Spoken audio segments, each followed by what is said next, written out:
Greetings and salutations. Quick shout out to the two Uber comrades on Patreon supporting this channel, my content, my partner. Thank you, Rosa, and Independent Left News. Definitely check out Independent Left News. So, I mean, the Biden administration is just doubling down on, racial capitalism, white supremacy, imperialism at the border.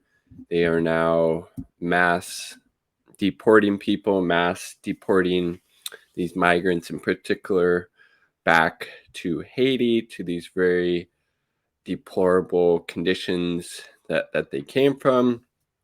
Obviously, the material conditions have to be pretty bad for these people to try to risk their lives in order to come to this country. And the Biden administration is just Trump 2.0 with, better messaging, slightly less bigoted or racist language while still carrying out the same white supremacist and imperialist and capitalist policies with regards to, deportation. And, Biden's press secretary is trying to defend it. Well, we're just upholding the laws. We're not bad. We're just upholding laws. We have to do this. We can't let these people come here. Why would we do that? Even though we created the conditions for them to have to leave their countries. That's not really on us, is it? So we'll just send them back there to die. Fuck them. That's kind of the messaging, right? If you actually look at it. So I just started reading this book yesterday. So as you can see, Border and Rule, Global Migration, Capitalism, and the Rise of Racist Nationalism. And this is by Harsha Walia. Amazing book so far. I'm only a few pages in, but a couple of things I think really speak to what's actually happening at the border and not this, imagined crisis that liberals and conservatives like to paint it as being. So here's a quote. That's actually a little quote in the foreword that Robin D.G. Kelly put in here. So this is Robin and then Harsha. No one is excluded. No one is illegal. She is clear about what is to be done. Quote, exclusionary projections of who belongs and who has the right to life uphold ruling class right-wing nationalism. That's what Biden is doing right now in his administration, thus breaking international solidarity and entrenching global apartheid. Political and economic system that treats land as a commodity, indigenous people as overburden, race as a principle of social organization, women's caretaking as worthless, workers as exploitable, climate refugees as expendable, and the entire planet as a sacrifice zone must be dismantled. And this also was here we go. So this is page 2. I had previously theorized border imperialism to depict the processes by which the violence and precarities of displacement and migration are structurally created as well as maintained. We could see that very, very much so with what the Biden administration is doing, right? Including through imperial subjugation, criminalization of immigration, racialized hierarchy of citizenship. You don't see this happening at the Canadian border, right? It's happening to Black and brown people at the U.S. southern border. And state-mediated exploitation of labor, while undoing border imperialism is a contribution to movement organizing. This book is a modest endeavor to more deeply interrogate the formation and function of borders as a spatial material power structure.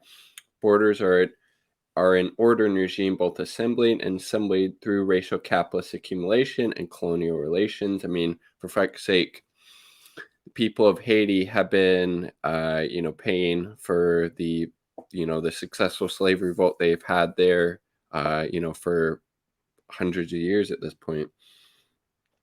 By looking at various jurisdictions around the world, I also tend to break through methodological nationalism, specifically U.S. exceptionalism, and unearth transnational trends, because this isn't a thing that's unique to the U.S., unfortunately.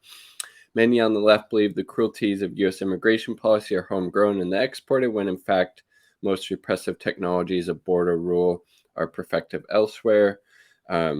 This book examines a number of seemingly disparate geographies with shared logics of border formation, displacing, immobilizing, criminalizing, exploiting, and expelling migrants and refugees. Again, that's what these people are. They're refugees. They're seeking asylum.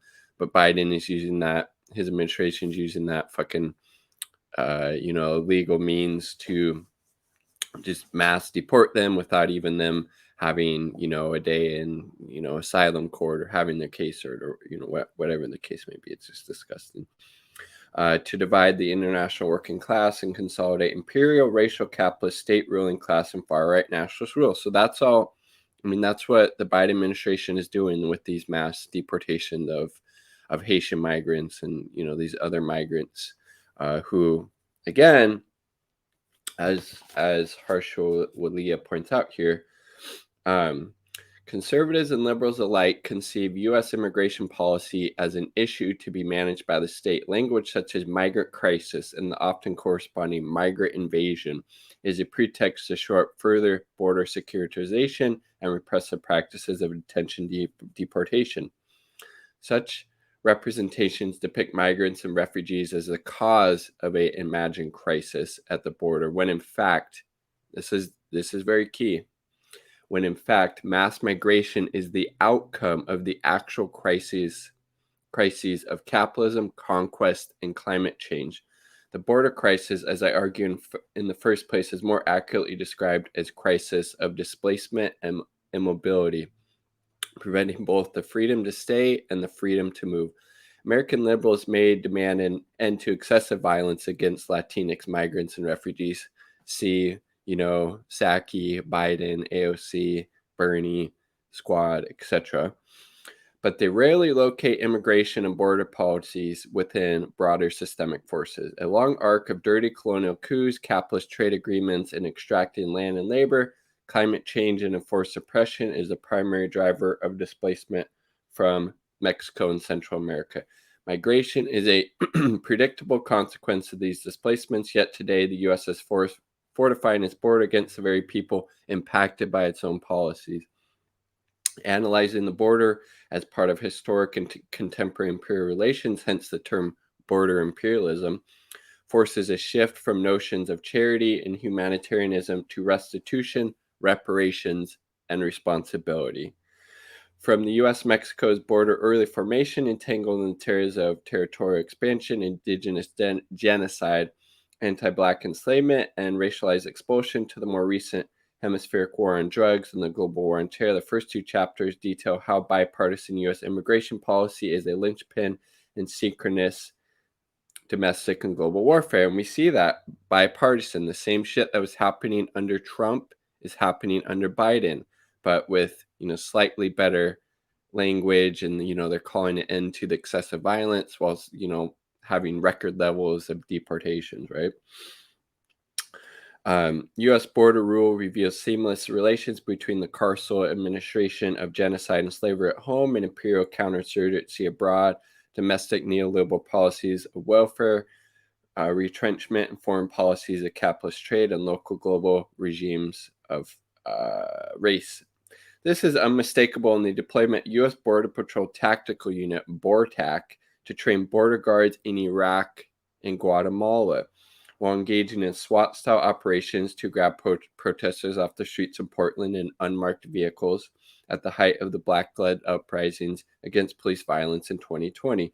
This synergy between local and global is also evident in President Trump's proposal to classify all irregular economic migrants as enemy combatants and incarcerate them at Guantanamo Bay. So again, as Harsha Willie is pointed out in this book, this is a bipartisan effort from both, conservatives and liberals alike. The liberals might, tone down the rhetoric and language a little bit. They might be, against the excessive violence, but they're still fully in support of these deportations, these mass deportations that are happening. They just want to, put a better spin on it, basically.